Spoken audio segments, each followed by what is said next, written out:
Bonjour, voici une nouvelle vidéo concernant la prévention et la gestion des inondations. Nous serons très vigilants et actifs en matière de prévention des risques.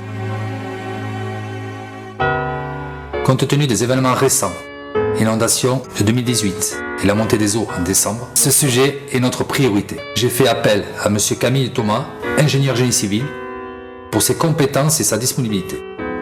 Camille, peux-tu nous expliquer les mesures prioritaires? En matière de gestion du milieu aquatique et de la protection des inondations, c'est une loi datant de janvier 2018 qui a mis en place la GEMAPI.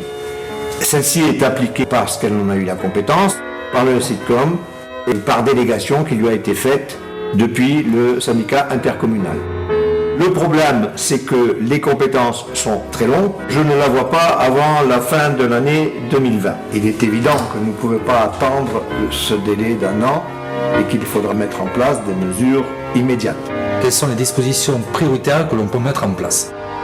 Parmi les dispositions, il y a déjà les dispositions normales de l'entretien courant. Alors l'entretien courant, c'est l'entretien des berges, le curage du caniveau central au centre-ville, la prévention qui consiste à informer les propriétaires riverains qu'au titre du code rural et de la pêche, qui donne obligation à chaque propriétaire de nettoyer la végétation et empêcher les amas de sédiments.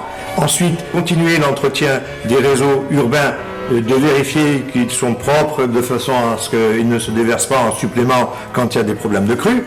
Pour le reste, il y a la partie préventive, la mise en place de capteurs qui nous préviendront en cas de débordage de crue, qui préviendront les services compétents pour déclencher les alertes. Parmi l'autre système, c'est celui d'avoir un écrêtage de tous les éléments d'embâcle qui se présentent, voire un curage quand il est nécessaire, le fauchage des berges, et à partir de ce moment-là, nous serons en plein dans le cadre de la protection et de la loi sur l'eau. Compte tenu de la délégation faite à l'intercommunalité concernant la prévention des inondations, il est essentiel d'y être représenté par un conseiller municipal spécialisé afin d'activer et de mettre en application les actions prioritaires à mener. Merci Camille de nous avoir expliqué les mesures qui sont nos priorités et que nous comptons mettre en place dans les premiers mois de notre mandat.